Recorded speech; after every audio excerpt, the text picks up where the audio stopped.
vamos a entrar al tema del día de hoy y es el ejercicio de análisis espacial con Python. Entonces, espérenme, me aseguro de que tengamos acceso aquí a los datos. Listo. Entonces, chicos, si ya nosotros tenemos acceso a lo que es el grupo de WhatsApp, en el grupo de WhatsApp ustedes van a encontrar un repo de Google Drive que se llama Análisis Espacial con Python. En Análisis Espacial con Python, entonces nosotros vamos a acceder a la carpetica, a una carpetica que es la G02, y aquí van a encontrar un archivo en formato Jupyter Notebook que se llama geotaller2 visualizaciones.ipynb. ¿Qué vamos a hacer con ese archivo?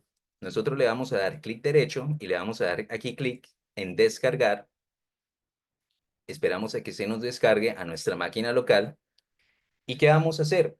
El ejercicio que vamos a estar implementando el día de hoy va a ser uno del que vamos a usar em, una herramienta netamente alojada en la nube que es Google Colab. Entonces, ¿qué vamos a hacer?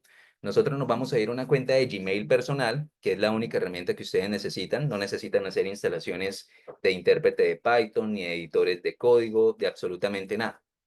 Entonces, lo que hacemos es que nos vamos a ir acá. Hagan de cuenta que ustedes van a revisar su correo electrónico. Nos vamos a ir acá a Google Apps y vamos a dar clic en Google Drive, ¿vale? Aquí en Google Drive lo que vamos a hacer es que vamos a abrir nuestra carpeta de descargas y vamos a dar aquí clic en Downloads y buscamos el archivo que acabamos de descargar. Entonces, en este caso, el archivo en formato Jupyter Notebook se llama GeoTaller2 Visualización de Datos. Entonces, lo que hacemos es que lo arrastramos acá y esperamos a que nos cargue. Si no nos aparezca acá inicialmente, nosotros vamos a mi unidad y lo buscamos. En este caso aquí yo lo encontré. Se llama GeoTaller2 Visualización de Datos y le doy doble clic. Al hacer doble clic, nosotros lo que estamos haciendo es abrir un archivo en formato Jupyter Notebook en el ambiente colaborativo de Google Colab. ¿Y qué es Google Colab? Para las personas que quizás no estén tan familiarizadas con el entorno, eh, Google Colab es un entorno de ejecución que nos provee el servicio de proveedor de provisión en la nube Google Cloud Platform, que así como Amazon Web Services y así como Azure de Amazon y de Microsoft, eh, GCP es el proveedor especializado especializado en recursos tecnológicos de Google. ¿Listo?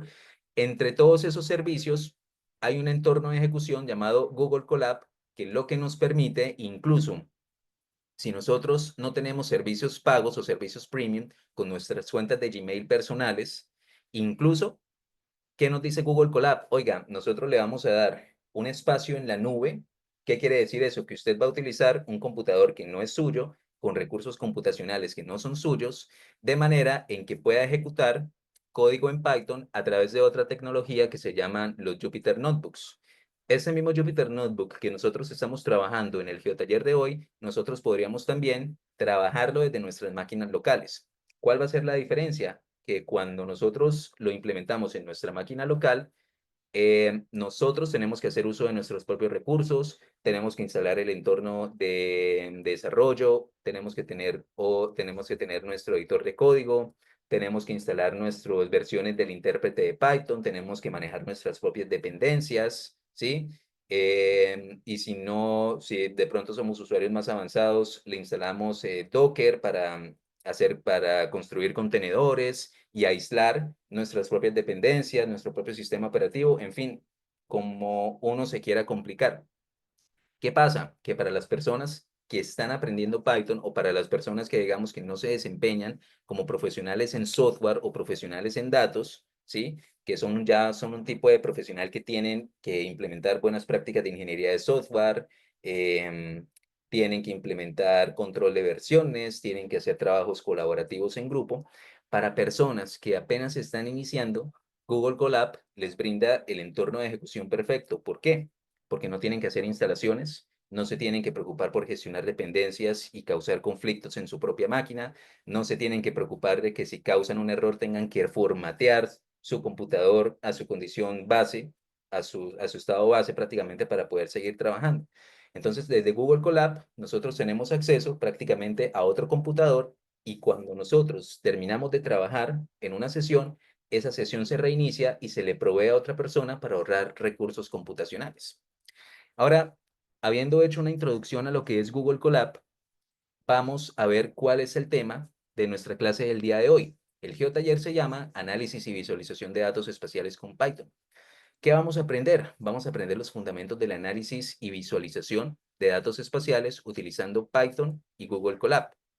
Vamos a estar trabajando con datos abiertos reales para demostrar técnicas de manipulación, de análisis y de representación de información geoespacial con herramientas open source, ¿sí? Aquí no vamos a utilizar nada pago. ¿Listo? ¿Cuáles van a ser las herramientas que usaremos? Google Colab, que es nuestro entorno, es prácticamente un editor de código en la nube. Y no solamente el editor de código, nos están dando el aprovisionamiento de la máquina, e incluso podemos conectarnos a una máquina con GPU. ¿Listo? Eso respecto al entorno. Las otras herramientas que vamos a utilizar van a ser packages o librerías de Python, cada una especializada en un ámbito diferente. Por ejemplo, GeoPandas para manipulación de datos espaciales, Folium para visualización de datos geoespaciales interactivas y Matplotlib y Seaborn para gráficos, normalmente para gráficos estadísticos, pero Matplotlib también se puede utilizar en conjunto con GeoPandas para construir gráficos estáticos. Entonces, ¿qué es lo primero que hacemos? Vamos a importar las librerías, en este caso Pandas, GeoPandas, Matplotlib, Seaborn y Folium. Una cosa es importar librerías y otra cosa es instalar librerías para luego importarlas. ¿Qué pasa? Normalmente si nosotros trabajásemos en nuestra máquina local, nosotros tendríamos que crear un entorno virtual como un entorno virtual de Conda o utilizando librerías como PyEnv, como VirtualEnv, como VEMP, para crear entornos virtuales de manera que esos entornos queden aislados y no genere eso conflictos de dependencia así, digamos, todo lo instaláramos en nuestra base. ¿Por qué? Porque un proyecto puede necesitar una versión de Python 3.13, otro una versión de Python 3.9, ¿sí? Y el primer proyecto puede necesitar versiones de Pandas, de GeoPandas, de Matplotlib o librerías diferentes versiones específicas, ¿sí? Y lo que se hace al aislar al aislar estos entornos es evitar precisamente ese conflicto de dependencias. Aquí en Colab nosotros no tenemos que preocuparnos por eso porque no estamos usando nuestra propia máquina. Y lo que importemos e instalemos acá, en el momento en que nosotros lo dejemos de usar, prácticamente nos van a decir, vea, voy a resetear esa instancia de cómputo que le acabo de provisionar a usted como cliente y se la voy a dar a otra persona. O sea, todo lo que usted haya ejecutado acá, se lo voy a resetear para dejar esos recursos, esa instancia de cómputo libre. ¿Listo?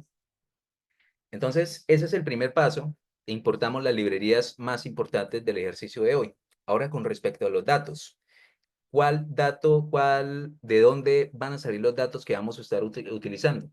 Vamos a dar clic acá para acceder al portal de datos abiertos. No se preocupen que este notebook, ustedes van a poder acceder a la información de este notebook cuando tengan acceso ¿cómo es que se llama? Cuando tengan acceso al REP, ¿listo? Entonces, esta es la página del portal de la Alcaldía de Medellín de los datos abiertos geográficos. Ustedes pueden entrar acá. Déjenme les muestro Alcaldía de Medellín. GeoMedellín se llama el portal. Y pueden encontrar datos que van desde aplicaciones hasta datos limpiecitos. Y lo más chévere de esto es que, por ejemplo, como lo vamos a ver acá, aquí vamos a estar utilizando primero el dataset de zonas Wi-Fi. Aquí ustedes encuentran la descripción del dataset, la categoría a la que pertenece, los créditos, ¿sí? Por ejemplo, ¿quién es el dueño del dataset? En este caso es la Secretaría de Desarrollo Económico y la Subsecretaría de Creación y Fortalecimiento Empresarial. Y este dataset nos da información acerca de la ubicación de los puntos de acceso gratuito a zonas Wi-Fi instalados por la alcaldía. Nos da bastante información y lo mejor de todo es que nos permite descargar esta información en diferentes formatos, como por ejemplo desde CSV, en formato File Geodatabase de Esri, en formato GeoJSON, en formato GeoPackage, en formato KMZ y en formato Shapefile. En este caso, nosotros vamos a dar clic acá y lo que va a hacer es que nos va a descargar un archivito comprimido en .zip de la información de ese shape. Entonces, si nosotros vamos a nuestra carpetica de descargas y buscamos acá, nosotros normalmente si trabajásemos esto con un SIG de escritorio, daríamos clic derecho acá y le damos en Extract All, ¿cierto? Le daríamos Extract All y sacaríamos esto, extraeríamos esto, sí, es el término, ¿sí? Extraemos esta información del .zip y si ustedes recuerdan, cualquier archivo en formato shapefile está compuesto de varios componentes, ¿vale? Cuando nosotros trabajamos con GeoPandas, GeoPandas es una librería muy, muy chévere. Voy a mostrar aquí la documentación. GeoPandas es una librería, les recomiendo la documentación oficial y también este enlace de DataCamp. Es muy, muy, muy chévere, ¿vale?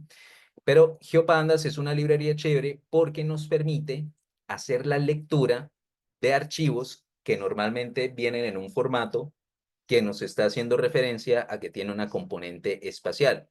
Y una de las grandes ventajas que nos permite usar, que nos provee GeoPandas al utilizar Python y manipular archivos espaciales con Python y con GeoPandas, es que nosotros, por ejemplo, en el caso de los shapefiles, nosotros podemos hacer la lectura de esos archivos estando, por ejemplo, el archivo shapefile en comprimido, o sea, en un SIG de escritorio nosotros lo tendríamos que comprimir.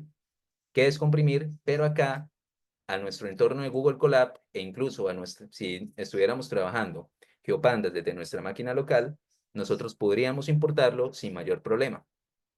Entonces, aquí en este caso, ¿cómo cargamos ese archivo de ese archivo shapefile de las zonas Wi-Fi? Entramos acá, esta opción se llama subir al almacenamiento de sesión, buscamos el archivo aquí en la carpeta en donde lo tengamos y le damos doble clic y aquí se nos carga. Hagan de cuenta que esta es una estructura de carpetas. Y ustedes dirán, listo, ¿y cómo hacemos la lectura? La lectura se hace de una manera muy sencilla. Guardamos la ruta en la que está el archivo en nuestro entorno. Aquí le damos copiar ruta y esa ruta la vamos a guardar como un string. Fíjense que aquí tiene comilla simple, abre comilla simple, cierre comilla simple y la guardamos en este string. Y esa ruta, como un string, queda guardada en una variable path. Luego, ¿qué hacemos? Creamos una variable en la que vamos a crear un geodata frame de GeoPandas. Aquí le estamos diciendo GeoPandas con el método readFile. Hazme la lectura del archivo contenido en la ruta de la variable path, que en realidad está haciendo esta lectura. Y fíjense que ahora, ¿qué es un geodata frame? Ustedes se estarán preguntando. Un geodata frame es geoserie, no está por acá. Geodata frame. Denme un segundo. Con the install user guide introduction. Un geodata frame, ¿qué es? Un geodata frame es una estructura tabular. Si ustedes han utilizado los data frames de Pandas, ustedes recordarán que Pandas es una librería que nos permite analizar, visualizar y manipular datos tabulares.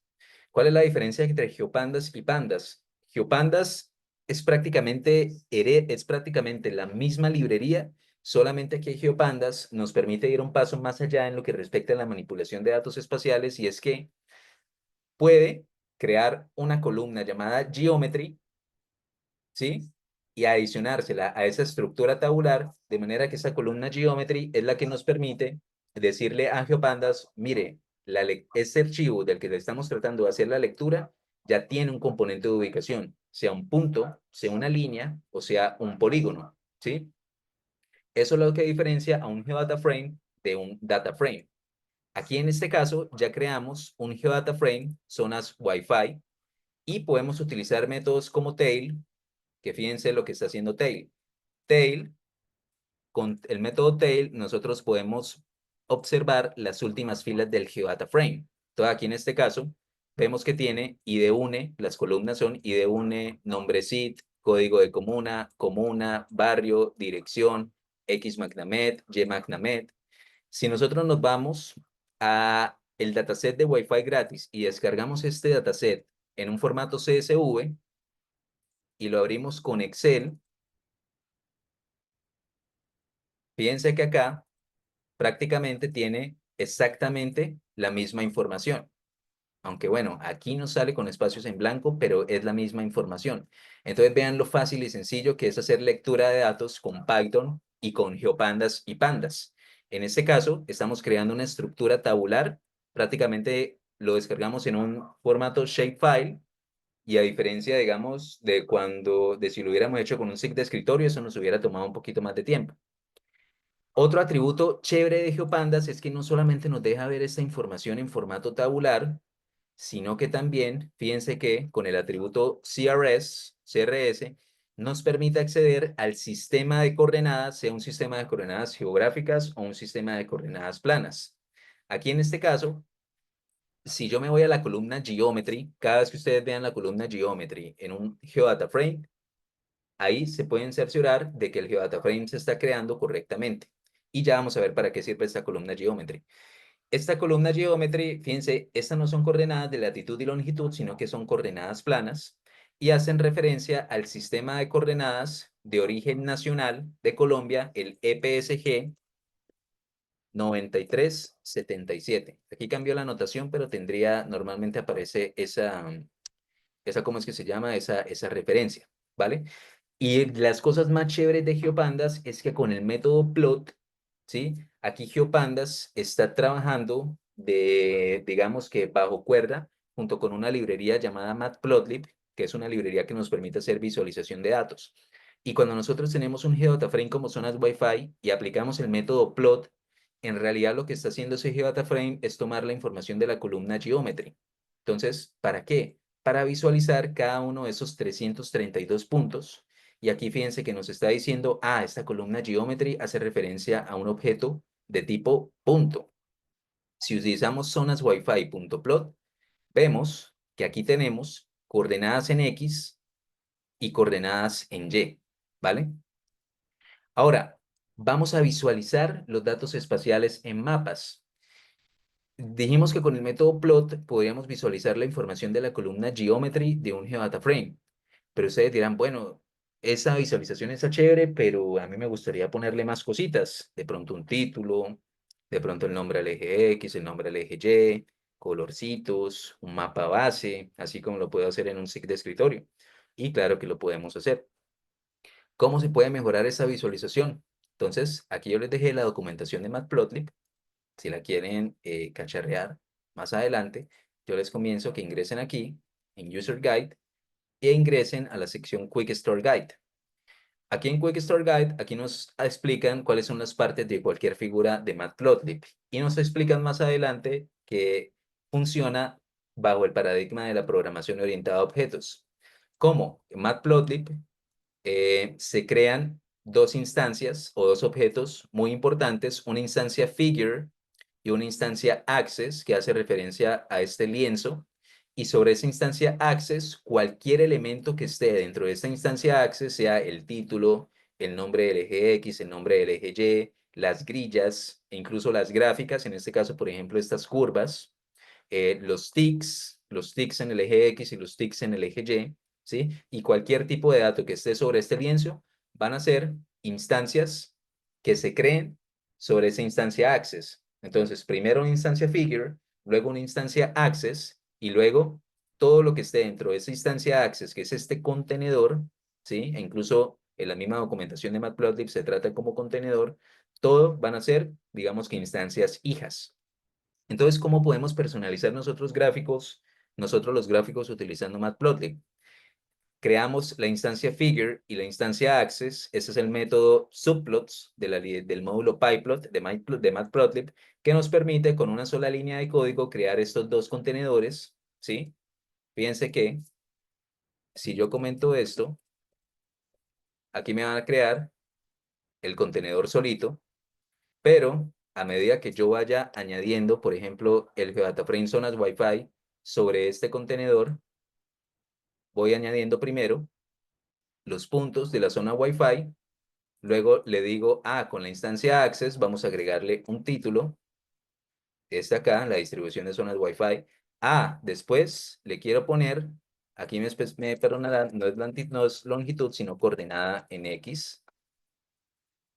Latitud es cuando tenemos las coordenadas geográficas, las coordenadas X en decimales, en coordenadas geográficas.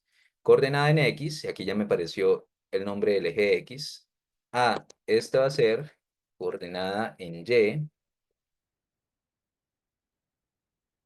Y aquí es comento PLT Show. Y ya tengo un gráfico más completo, ¿sí? Ahora, digamos que quisiéramos mejorarla un poquito más. Entonces, si ustedes recuerdan, yo les había dicho que ¿qué dijeron, qué dijeron las personas, los creadores y los ingenieros de Google Colab? Oigan, hay mucha gente alrededor del mundo que utiliza nuestras librerías. Vamos a hacerle la vida un poco más fácil y las librerías que veamos que son de un uso más frecuente, vamos a dejarlas instaladas por defecto en nuestro entorno de desarrollo, Google Colab. Y las librerías que digamos no sean de un uso tan frecuente, ahí sí le vamos a decir, venga, instálelas si quiere hacer uso de ella. Contextly, en este caso, es una de esas librerías que no viene preinstalada por defecto en el entorno de desarrollo. Entonces, ¿qué hacemos? Primero la tenemos que instalar con esta instrucción. Esta instrucción es exactamente la misma instrucción que nosotros utilizaríamos en una terminal como esta, si estuviéramos trabajando desde nuestra máquina local, ¿sí? No la voy a hacer porque quizás después me genere un conflicto, pero espérame, conda activate, conda employees, conda activate amp prueba 1. Si yo quisiera instalar la librería Contextly, yo lo podría hacer sobre este entorno de desarrollo en Conda, yo lo podría hacer mediante la siguiente instrucción. Y es exactamente lo que hacemos acá. Aquí le estamos diciendo, oye, instálame Contextly en este entorno de trabajo que tengo y después de que la hayas instalado, vamos a importarla. Y ustedes se preguntarán, ¿qué es Contextly? Contextly, uy, la traducción, disculpa, acá. Contextly es un package de Python que nos sirve para agregar mapas base a las visualizaciones que nosotros creemos acá. Entonces, aquí, bueno, esta es la documentación de Contextly. Entonces, la instalamos, la importamos. Aquí nos dice successfully installed. Y luego, ¿qué hacemos? Vamos a generar exactamente la misma gráfica, pero fíjense aquí en esta instrucción. Aquí le estamos diciendo Contextly. Aquí le habíamos definido el alias CX. Vamos a coger CX y vamos a utilizar el método addBasemap. ¿AddBasemap sobre qué? Sobre el contenedor que nosotros habíamos creado aquí en Matplotlib, que hace referencia a esta cajita que tenemos acá. Fíjense que aquí el contenedor access y el contenedor figure, las dos instancias más importantes de cualquier gráfico de Matplotlib son las más importantes porque sobre ellos es que se va a dibujar el título, se va a dibujar el nombre del eje X, el nombre del eje Y, la leyenda, las grillas, los ticks y cualquier cosa que a ustedes se les ocurra personalizar en su visualización, lo pueden hacer. El basemap, y fíjense que esto también es importante porque Matplotlib tiene una integración muy buena, con una muy buena parte, si no es que con la 95% de las librerías de análisis de datos con Python. Matplotlib, fíjense que tiene, tiene digamos que se integra muy bien con GeoPandas, porque eso es un geodata-frame de GeoPandas, con Textly, fíjense que importamos con Textly y podemos agregar un basemap sobre ese mismo contenedor Access. Entonces, esto es una ventaja muy grande que tienen las librerías de Python, que digamos, a diferencia de un SIG de escritorio, no nos toca estar usando herramientas y herramientas por separado, sino que digamos, en una sola celda de código, nosotros podemos hacer uso de librerías que tienen una función diferente y nos permiten hacer varias cosas al tiempo. O sea, lo podemos personalizar. Esa es la ventaja, una de las grandes ventajas, y no la mayor, de utilizar lenguajes de programación, la libertad y la flexibilidad que nos dan. Y ustedes dirán, bueno, para los que conocen Medellín, de pronto, para los que no conocen Medellín, de pronto no se dan cuenta, pero este basemap está como raro. ¿Qué pasa? Que si nosotros no lo especificamos al basemap, el sistema de coordenadas en el cual nosotros queremos hacer la reproyección de ese basemap, por defecto, no sé si lo tengo por acá, por defecto, eso está por acá, pero no recuerdo cuál es el sistema de coordenadas que coge por defecto. Entonces, nosotros le tenemos que asignar el mismo sistema de coordenadas que nosotros tenemos para nuestro GeoData Frame. Y como nosotros tenemos en nuestro GeoData Frame el sistema de coordenadas EPSG 9377, entonces fíjense que acá estamos haciendo la misma gráfica, pero aquí le estamos especificando, oye, cuando agregues el basemap con Contextly, asegúrate de que el sistema de coordenadas del basemap sea el mismo que el del Data Frame zonas Wi-Fi. Y si nosotros hacemos esto,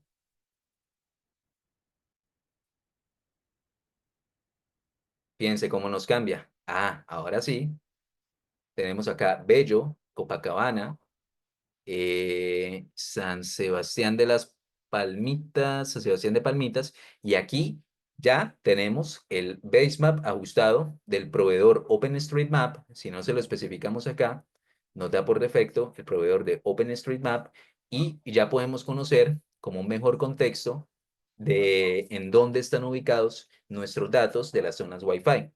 ¿Listo?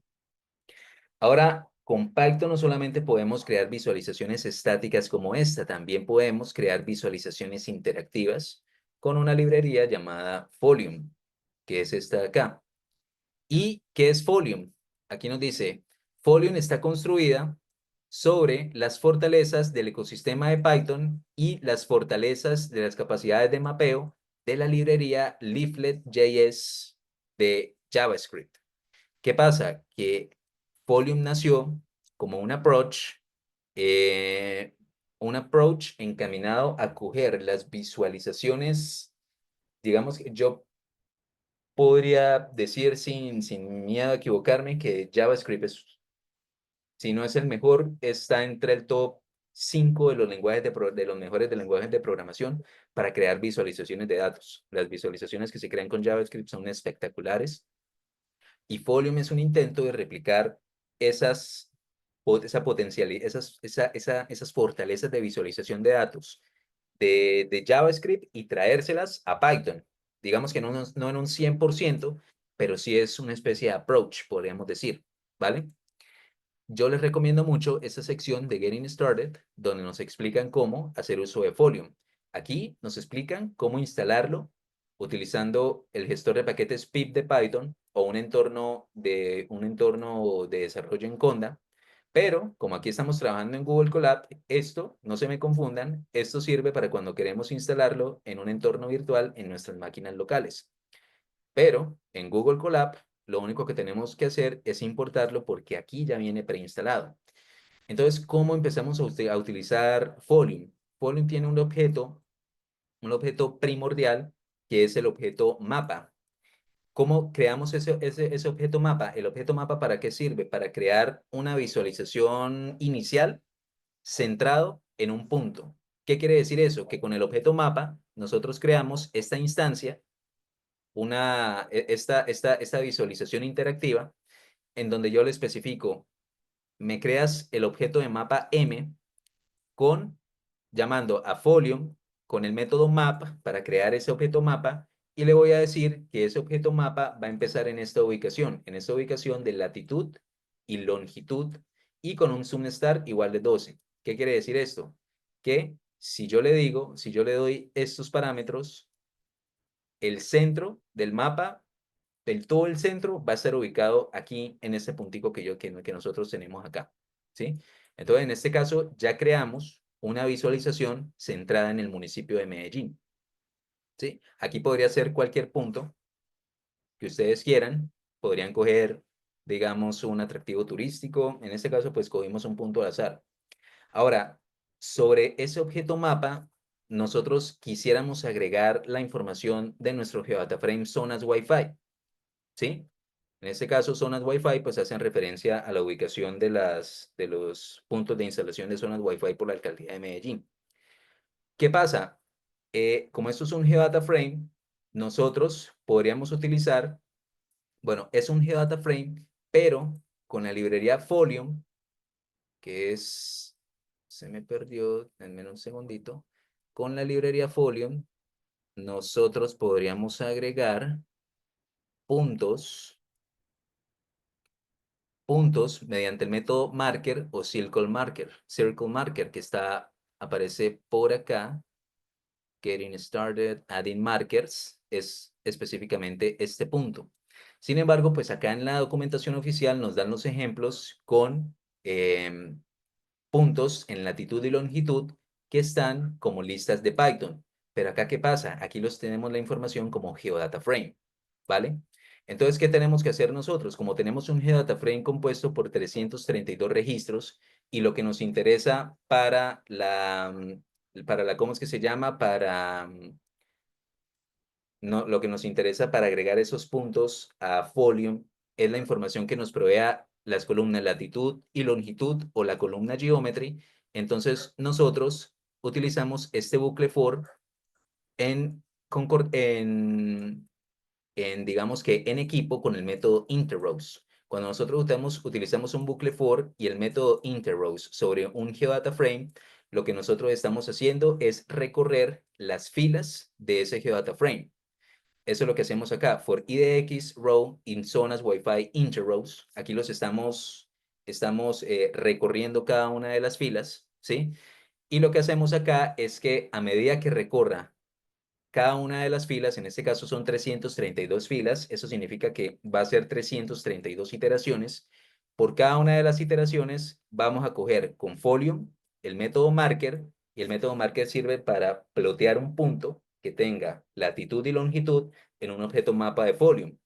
¿Cuál información va a coger de cada una de estas filas? Va a estar ubicado acá, y de esa fila en específico va a coger la información de la columna geometry, el valor de latitud, y de la columna geometry el valor de longitud, y con el parámetro pop-up le va a decir, cuando yo ponga mi cursorcito y le dé clic a ese punto, me va a aparecer la información de la columna barrio. Y luego, en cada iteración, yo voy a ir añadiendo ese puntico a mi objeto mapa. Eso quiere decir que el primer elemento que se va a visualizar en el objeto mapa va a ser este, luego este, luego este, luego este, luego este, hasta llegar al registro de índice 331. Eso quiere decir que cada puntico se va a ir agregando de manera gradual. Aquí nos tendría que ubicar la información, pero vemos que no nos agrega nada. ¿Por qué estará pasando esto? Folium tiene una limitación, y eso es lo que, digamos, a mí a los estudiantes siempre me gusta decirles. Si ustedes quieren calcular áreas, quieren calcular áreas, perímetros, elevaciones, quieren hacer cualquier tipo de procesamiento que tenga que ver con unidades de medida, asegúrense de que su sistema de coordenadas de referencia esté en coordenadas planas.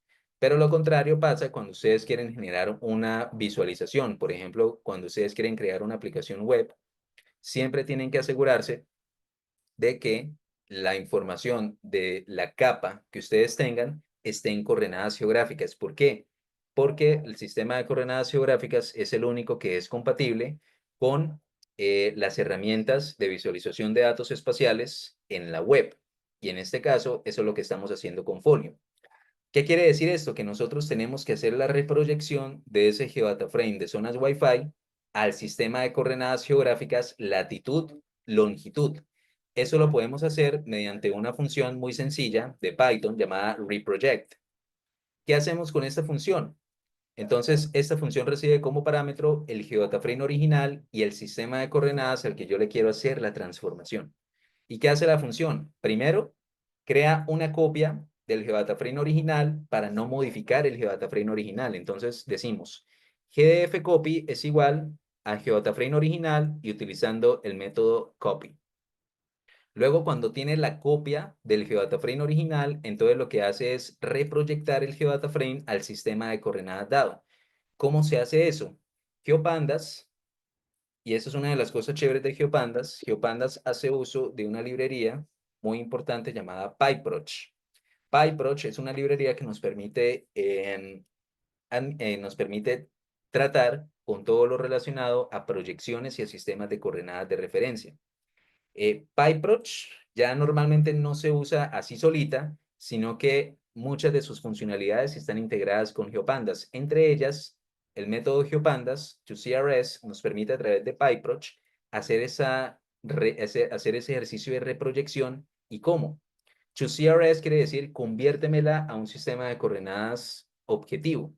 Y aquí le estoy diciendo, me lo vas a reproyectar al sistema de coordenadas dada por esto. In place true, ahí le estamos diciendo, yo quiero que el cambio sea permanente. Y la función nos retorna GDF copy luego de haber hecho esa reproyección. ¿Y cómo utilizamos esta función? Con algo tan sencillo como crear esta variable zonas Wi-Fi 4326 y llamar a la función reproject y ingresarle los parámetros zonas Wi-Fi, que es el data frame original, y 4326, que hace referencia al código EPSG, el código EPSG del sistema de coordenadas geográficas. Entonces ejecutamos esa celda y cuando ya tenemos este nuevo GeoData Frame, y utilizamos el atributo CRS, nos dice que el EPSG 4326 ya está en las coordenadas geográficas. Y ustedes dirán, bueno, ¿y qué cambió entre zonas Wi-Fi? Fíjense aquí en las columnas Geometry y zonas Wi-Fi 4326. Fíjense acá en la diferencia entre la columna Geometry. Aquí tenemos cada uno de esos 332 elementos representados por un objeto de tipo point, aquí lo tenemos como longitud y latitud. Longitud, latitud. Y aquí lo tenemos como una coordenada en X y una coordenada en Y. 4.702.347 metros, punto 395 y 2.259.806 metros. Entonces las unidades son muy diferentes. Ahora sí, si nosotros quisiéramos añadir cada uno de esos puntos al elemento M de mapa, podríamos utilizar el mismo método, pero ya con el GeoData Frame zonas Wi-Fi 4326. Y si volvemos a imprimir el elemento M, ahora sí ya tenemos los punticos dados por los valores de latitud y longitud, porque aquí ya lo tenemos en coordenadas geográficas. Ahora, chicos, para la parte 4 vamos a hacer un análisis avanzado o una relación de esos puntos de zonas Wi-Fi con los barrios de Medellín. Aquí vamos a estar utilizando el dataset de barrios de Medellín y lo vamos a descargar en formato shapefile. Aquí en este caso ya me descargó. Entonces lo vamos a ingresar acá a nuestro entorno de Google Colab, de Python con Google Colab, y vamos a buscar SHP barrios y veredas. Le damos doble clic. Esperamos a que nos cargue. Aquí ya nos cargó, entonces le damos clic acá, copiar ruta, y de la misma manera vamos a crear un GeoData Frame. En este caso le vamos a poner barrio. Vamos a almacenar en la variable path2 la ruta en donde está ese archivo y vamos a hacerle la lectura con el método readFile de pandas, de GeoPandas. Para verificar que el GeoData Frame nos haya quedado bien creado, eh, una forma es con el método tail, donde vemos la estructura tabular del dataset, ¿cierto? Código, nombre, identificación, límite comuna, límite municipio, hasta la columna geometry. Y aquí vemos que cada uno de esos elementos, en que en este caso son 332, esa es una columna anónima llamada índice. Y ustedes dirán, ¿por qué 332? Porque por defecto, GeoPanda nos crea el primer registro con un índice igual a 0. Entonces, si ustedes quieren saber de forma rápida cuántos registros tiene su GeoData Frame, lo pueden hacer con el método tail. Cuentan el último valor del índice más 1. Aquí vemos que ya nos creó la columna Geometry y si utilizamos el método plot, podemos ver los poligonitos de cada barrio ya graficados. Podemos visualizarlo con Matplotlib y fíjense que acá creamos el contenedor grande, el subcontenedor access, y aquí estamos ploteando dos geodata frames.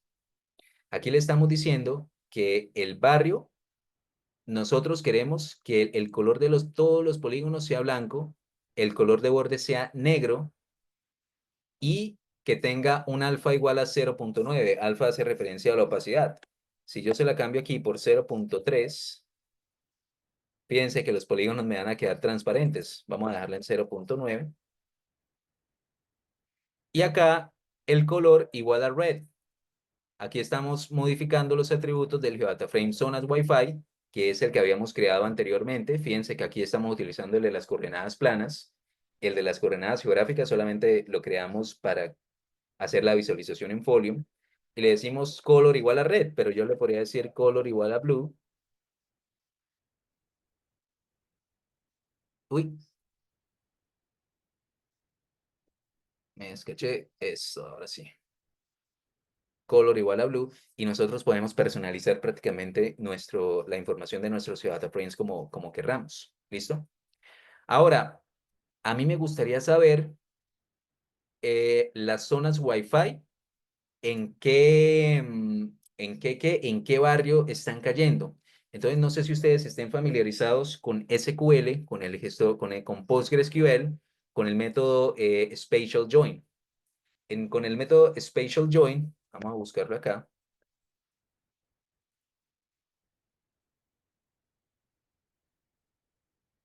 Con el método Spatial Join, aquí no está la que a mí me gusta. Déjenme la busco por acá. GIS. Open Source Options. No está. GIS. Creo que es esta. Spatial Data Types. Spatial Raster. Vector Operations. ¿Dónde está? Tener un segundito.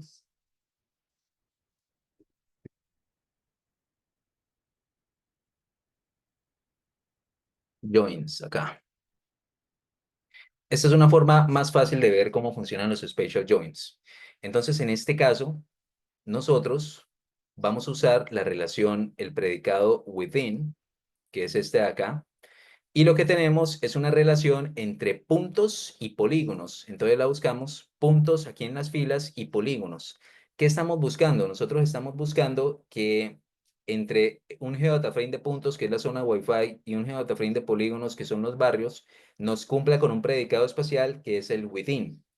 Si la zona Wi-Fi está cayendo dentro de un determinado polígono, se cumple este predicado y lo que hace es que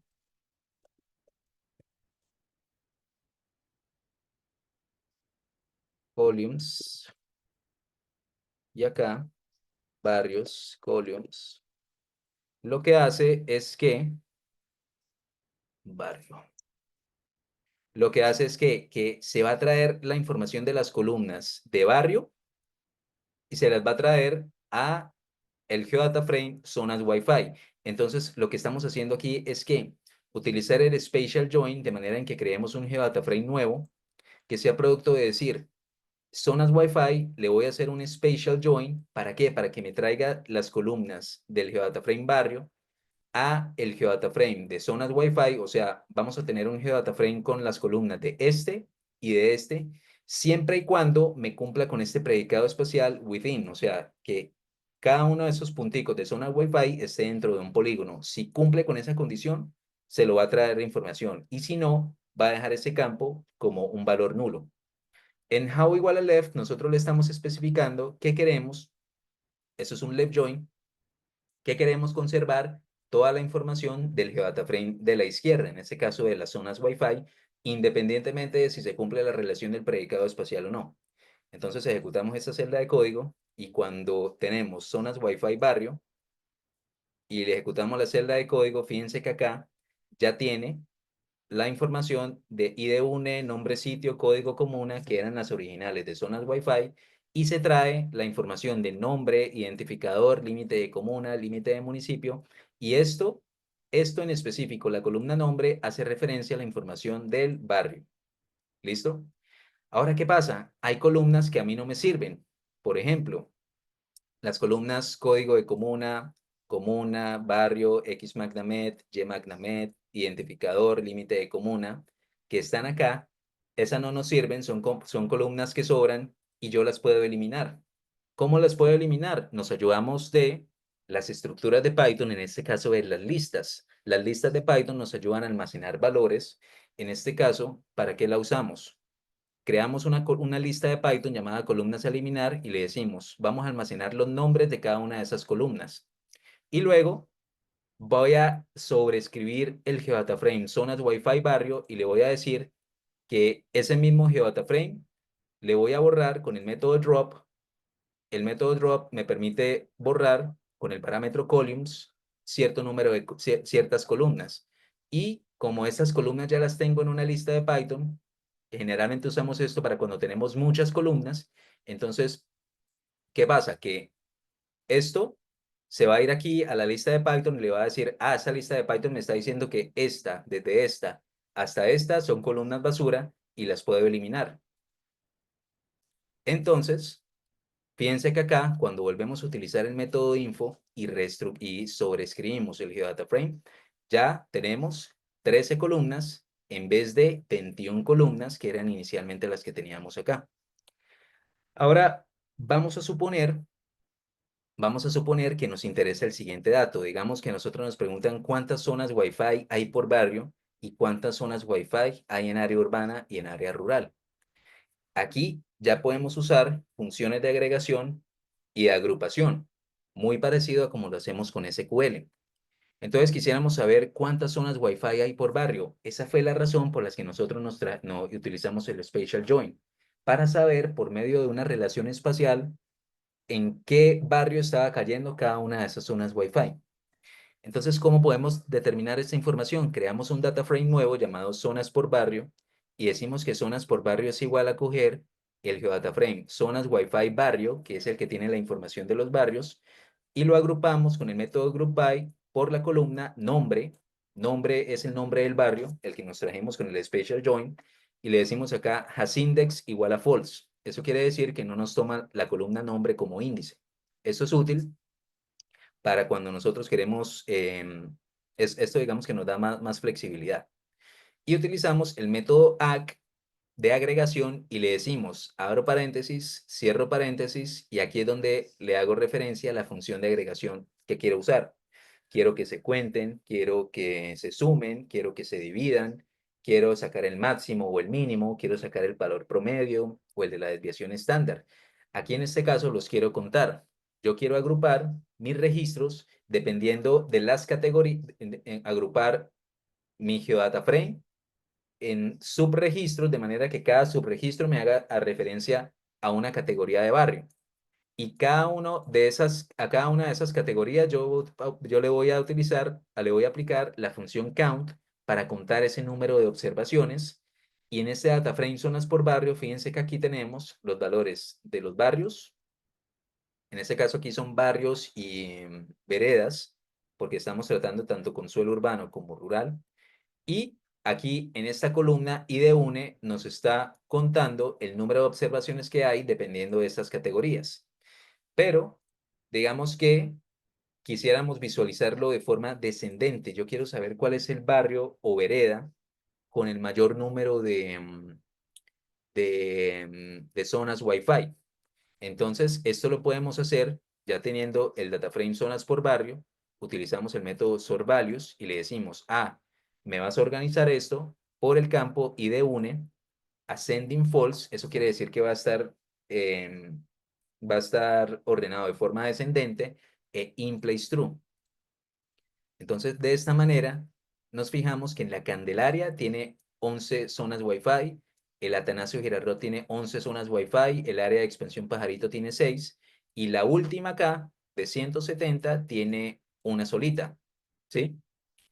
Ahora, ¿qué pasa?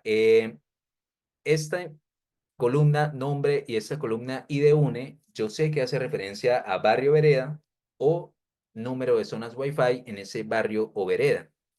Yo podría cambiarle el nombre de las columnas. ¿Cómo? Con el método rename. El método rename, abro paréntesis y cierro paréntesis, tiene un parámetro llamado columns en el que le podemos ingresar un diccionario.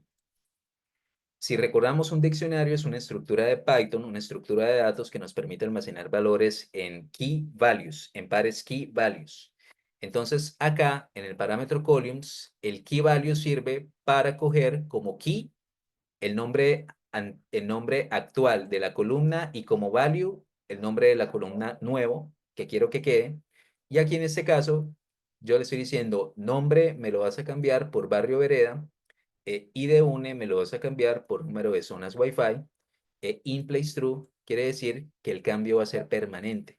Entonces fíjense que acá ya no es nombre e IDUNE, sino barrio o vereda y número de zonas Wi-Fi. Y ustedes dirán, bueno, profe, otra cosita, y yo qué saco con tener ese data frame aquí en mi máquina local.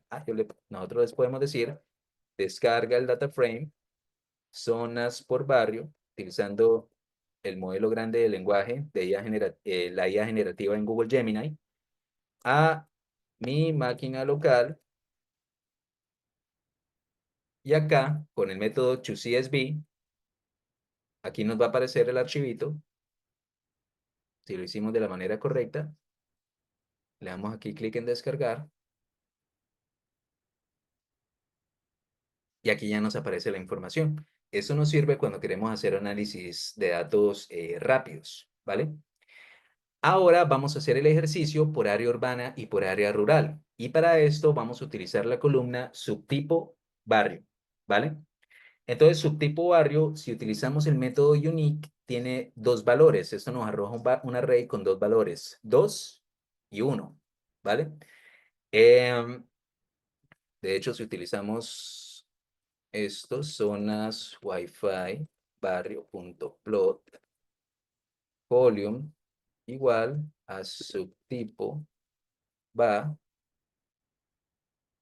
a, ok, column, zonas Wi-Fi, ok,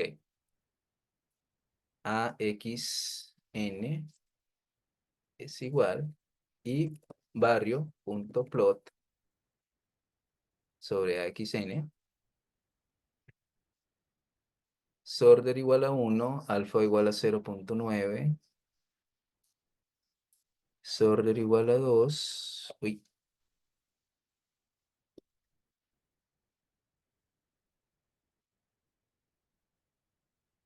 el alfa, denme un segundo, alfa igual a 0.9.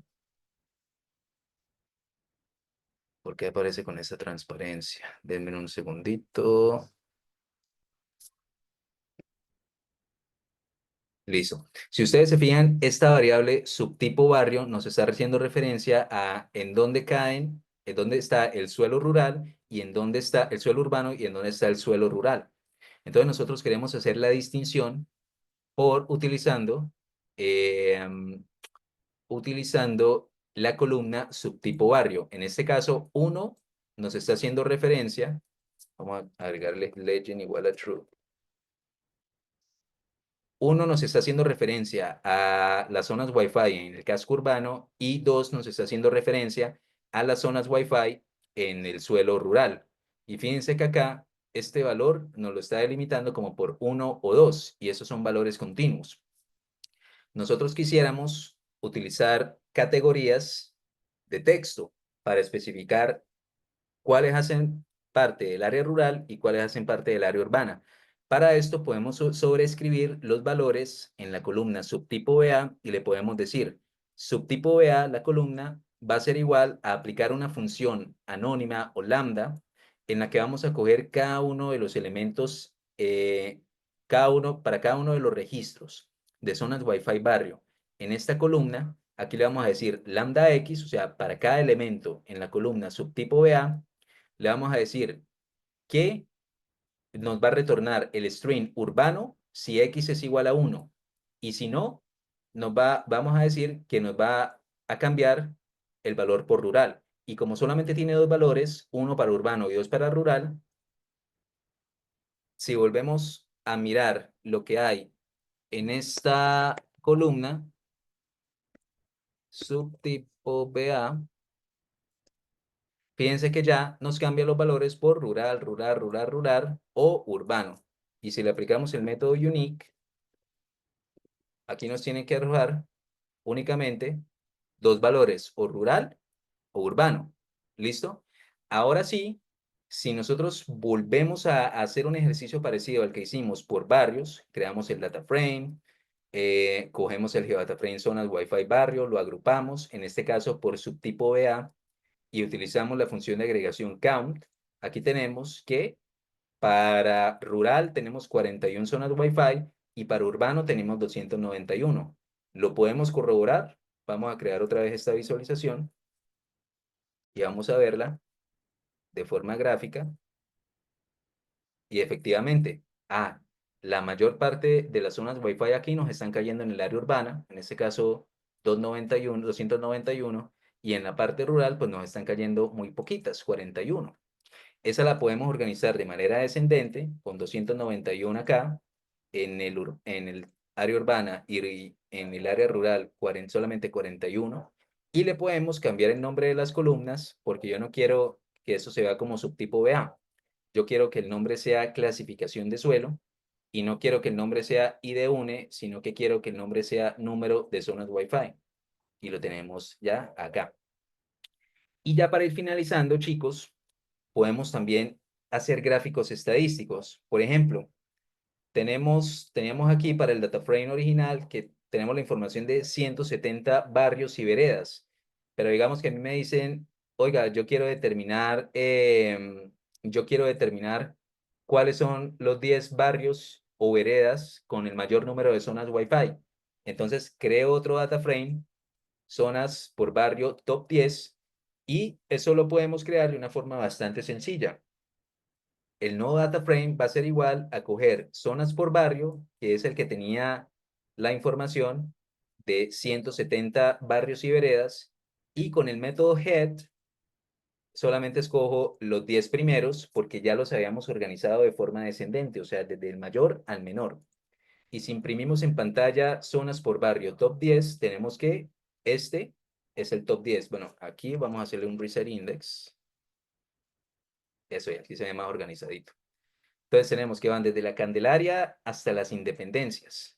Ahora, con esta información, nosotros podríamos crear un gráfico de barras. ¿Cómo? Con Seaborn. Y Seaborn, hay unos tipos de gráficas que están muy bien integrados con Matplotlib. Aquí creamos los contenedores con la instancia Figure y Access, ¿sí? Le controlamos el tamaño a las instancias Figure y Access a los contenedores y decimos, con la librería Seaborn vamos a utilizar el método barplot, en el que, en este caso, eso es un gráfico de barras horizontal, el número de observaciones, en este caso, este gráfico de barras está mostrando un número de observaciones, pero un gráfico de barras no necesariamente tendría que mostrar información del número de observaciones. También podría mostrar información de otras estadísticas, como por ejemplo la media o la desviación estándar. Pero en este caso, pues nos estamos remontando a las observaciones. Entonces, en X, que es este eje acá, vamos a darle la información de la columna número de zonas Wi-Fi, que es esta columna de acá. En Y va a estar, como es un gráfico de barras, el gráfico de barras nos permite, mediante categorías, eh, mediante una variable categórica, en este caso contar el número de observaciones. Entonces en Y va la información de la columna que nos está haciendo referencia a las categorías. En este caso la columna barrio vereda tiene desde esta categoría hasta esta categoría. Y en el parámetro data le estamos especificando de dónde estás cogiendo esa información. Del data frame, zonas por barrio top 10. Y eso es precisamente lo que estamos haciendo acá. Y a su vez, fíjense, la integración con Matplotlib, le estamos diciendo, ese gráfico de barras los vas a dibujar sobre el contenedor AX4. Y como lo estamos haciendo sobre Matplotlib, podemos personalizar el título, el nombre del eje X, el nombre del eje Y. Y acá, en este caso, y esto es una de las cosas más chévere, aplicando la programación orientada a objetos, podemos utilizar el método enumerate sobre la columna número de zonas Wi-Fi, ¿sí? Aquí también estamos, digamos que iterando sobre cada uno de los elementos de este data frame. Aquí en este caso son 10 elementos, o sea, hace 10 iteraciones. Y entonces lo que hace eh, es crear estas etiquetas que ustedes ven acá, 11, 11, 7, 6, 6. ¿Por qué? Porque si no le especificamos esto, nos va a crear el gráfico de barras, pero no le va a agregar ninguna de las anotaciones. También podríamos utilizar Matplotlib para dibujar un gráfico circular. En este caso, estamos creando los contenedores y le estamos diciendo sobre el contenedor access, utilízame el método py, y aquí en este caso, pues ustedes saben que los gráficos circulares se tienen que utilizar para cuando disponemos de variables numéricas o continuas. En este caso, ¿qué estamos tratando de representar? La distribución de, em, ¿cómo es que se llama? Del número de zonas Wi-Fi, dependiendo de la clasificación de suelo. Las pie charts o los gráficos circulares se aconseja usarlos para cuando tenemos 2 o 3 categorías. Si tenemos más de 3 categorías, eso se va a ver muy amontonado y digamos que no es el tipo de gráfico adecuado para mostrar la información cuando tenemos múltiples categorías. Para eso nos sirven gráficos como estos, como el gráfico de barras. Y con este parámetro AutoPCT, nosotros le estamos especificando que queremos ver la información de los porcentajes.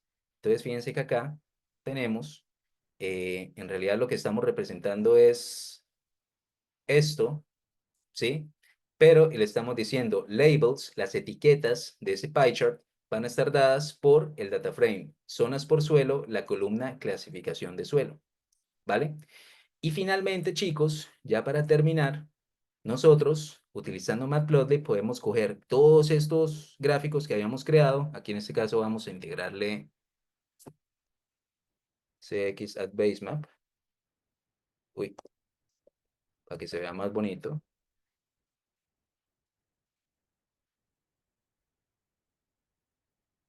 ¿Listo? Podemos integrar todos los gráficos que habíamos creado hasta ahora en uno solo. Entonces, fíjense que acá, en este caso, estamos creando 3 contenedores, uno AX6, otro AX7 y otro AX8. Y por medio de la personalización que nos brinda la librería Matplotlib, nosotros podemos personalizar cosas como la ubicación del gráfico, el tamaño del contenedor. En este caso, fíjense que a la izquierda estamos haciendo una visualización espacial y aquí a la derecha estamos haciendo visualizaciones estadísticas. Entonces, Matplotlib es una librería supremamente útil para cuando nosotros queremos representar, pues, información que venga en múltiples formatos y también de diferente naturaleza. Entonces, eso, chicos, sería todo por el día de hoy. No sé si tengan alguna dudita. Déjenme un segundito. Denme un segundo.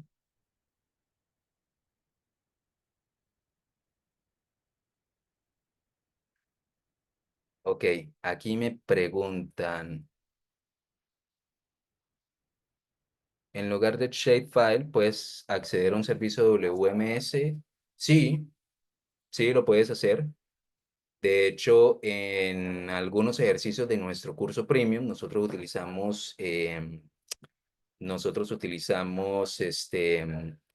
servicios, em, servicios de Web Mapping Service y de Web Feature Service para hacer la conexión a esa información y poder crear el Geodata Frame.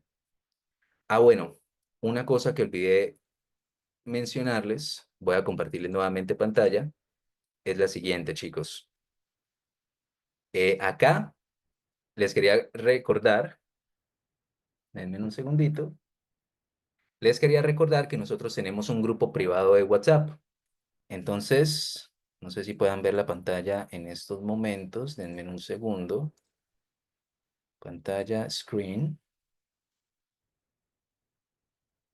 listo. Nosotros tenemos un grupo privado de WhatsApp que yo, como les comentaba al principio de la clase, es el grupo donde vamos a estar alojando los archivos. Aquí van a poder encontrar precisamente el archivo de Jupyter Notebook que van a poder hacer del que van a poder hacer uso para poder replicar el ejercicio.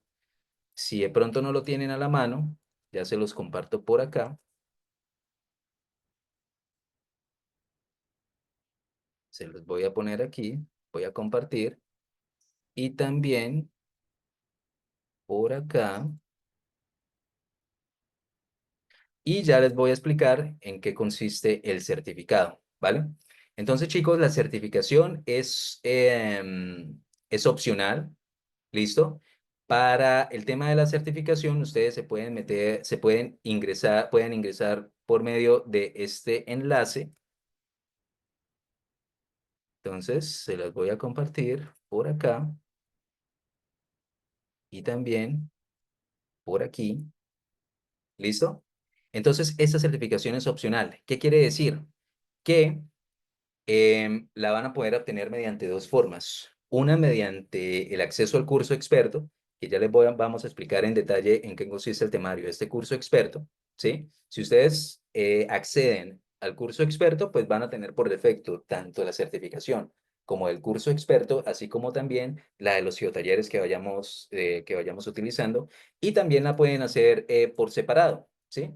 Si prefieren hacerla por separado, también se pueden comunicar con el número con el contacto de ENCAEC. Aquí incluso les puedo dejar el enlace para que ustedes puedan hacer la respectiva solicitud, ¿vale? Entonces, vamos a ver en qué consiste el temario de nuestro curso Premium. Entonces, nuestro curso se llama Python aplicado a la ciencia de datos espaciales. ¿Listo? Entonces, el curso está pensado para iniciar el miércoles 5 de marzo, va a tener una duración del 5 de marzo hasta el 31 de marzo y van a ser 8 sesiones, lunes y miércoles de 8 a 10 de la noche. Dentro de los objetivos, eh, vamos a estar en la capacidad de aplicar las herramientas de la ciencia de datos geoespaciales y la ciencia de datos tradicionales utilizando Python como herramienta principal. Vamos a aprender aquí a manipular, analizar, visualizar datos espaciales utilizando Google Colab, que como yo les comentaba, es una plataforma en la nube que nos exime de configurar un ambiente de trabajo propio y nos permite ejecutar código en Python en entornos de Jupyter Notebooks. ¿A quién va dirigido? A profesionales con conocimientos básicos en programación de Python y SIC, ¿sí? Y el curso nos cubre conceptos fundamentales, desde conceptos fundamentales hasta operaciones avanzadas como buffers, special joins, cálculo de áreas y instancias a puntos de interés. ¿Listo? Las clases también van a ser en vivo. Las asesorías van a ser personalizadas, ¿sí? Tanto por el grupo de WhatsApp, así como durante las clases en vivo. Vamos a hacer actividades y proyectos reales. Van a poder tener acceso a un certificado digital y van a tener acceso de por vida a las clases grabadas. ¿Qué software y tecnología vamos a estar usando? El lenguaje, el intérprete de Python, las librerías Pandas, GeoPandas para análisis y manipulación de datos, Seaborn para visualización de datos, Rasterio para manipulación y visualización de archivos raster, Plotly para visualización interactiva de datos y la API de Google Maps, en específico el servicio de geocodificación, que va a ser un ejercicio al final que vamos a hacer para aplicar todo el temario aprendido junto con GeoPy. ¿Listo? Entonces, ya más tarde, ya ahora les explico cómo es el tema de la certificación y comentarles un poco acerca de la estructura del curso. Entonces, se las voy a compartir por acá para que ustedes la puedan visualizar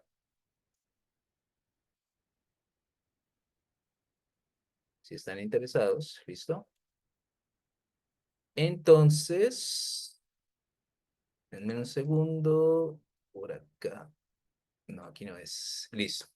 El curso consta de 8 módulos. El primero se llama Introducción a la Programación GIS en la nube con Google Colab. Entonces vamos a estar hablando, por ejemplo, acerca de qué es la ciencia de datos espacial, cuáles son los tipos de programación en SIG, por qué es ambiguo hablar de programación aplicada a los SIG sin antes tener un contexto acerca de cómo vamos a usar cualquier lenguaje de programación aplicado a los SIG. Vamos a hacer una introducción a Google Colab. Vamos a ver los primeros pasos en Python para hacer análisis espacial en Google Colab. En el módulo 2 ya vamos a entrar a lo que es la manipulación y análisis de datos, qué es Pandas, a raíz de qué necesidad surgió o apareció, cómo hacer lectura e importación de datos, el preprocesamiento, cómo hacer análisis exploratorio de datos y cómo hacer visualización de datos con Pandas. En el tercer módulo vamos a estar trabajando con Matplotlib y con Seaborn. Entonces, vamos a ver los fundamentos de la visualización de datos, una introducción a Matplotlib, los tipos de gráficos y crear visualizaciones con Matplotlib. También, además de Matplotlib, vamos a estar trabajando con Seaborn. Entonces, como por ejemplo, crear dashboards y visualizaciones interactivas también. Y también cómo exportar y presentar visualizaciones. En el módulo 4 vamos a entrar ya a lo que es la manipulación de datos espaciales. Entonces, los fundamentos de datos espaciales, vamos a ver qué es GeoPandas, que es la herramienta más importante para el análisis de datos espaciales. Vamos a ver cómo visualizar datos espaciales con GeoPandas, cómo personalizar nuestras visualizaciones y nuestros análisis. Vamos también a hablar de los sistemas de coordenadas y cómo hacer proyecciones y reproyecciones y cómo integrar datos espaciales.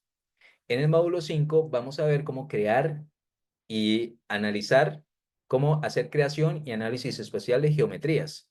Entonces vamos a ver cómo crear geometrías como buffers, como cálculos de áreas, cálculos de perímetros, cómo generar y manipular geodata frames, cómo hacer spatial joins, cómo hacer operaciones de superposición espacial u overlay, cómo hacer uso de los predicados espaciales y las relaciones geométricas y visualizar los resultados en mapas. En el módulo 6 vamos a ver cómo hacer el procesamiento y análisis de datos raster, procesamiento y análisis de datos raster con Rasterio y NumPy. Entonces vamos a ver qué son los datos raster, cómo utilizar Rasterio para manipular esos datos raster, cómo hacer procesamiento y transformaciones con Rasterio y cómo integrar Rasterio con librerías de visualización como Matplotlib. En el módulo 7 vamos a ver cómo hacer visualizaciones interactivas. Entonces aquí vamos a ver cómo utilizar Plotly y Folium, cómo crear mapas interactivos con Plotly y con Folium, cómo por ejemplo también aplicar funciones lambda y personalizadas para hacer el análisis de datos, que eso es muy importante. Nos va a permitir reutilizar código para poder hacer análisis más adelante y que no tengamos que estar copiar y pegar, porque eso está propenso a generar errores. Y también cómo hacer análisis y visualización de datos espaciales con Plotly y con Folium. Y ya en el módulo 8, que a mí particularmente es el que más me gusta, vamos a ver un ejercicio de geocodificación.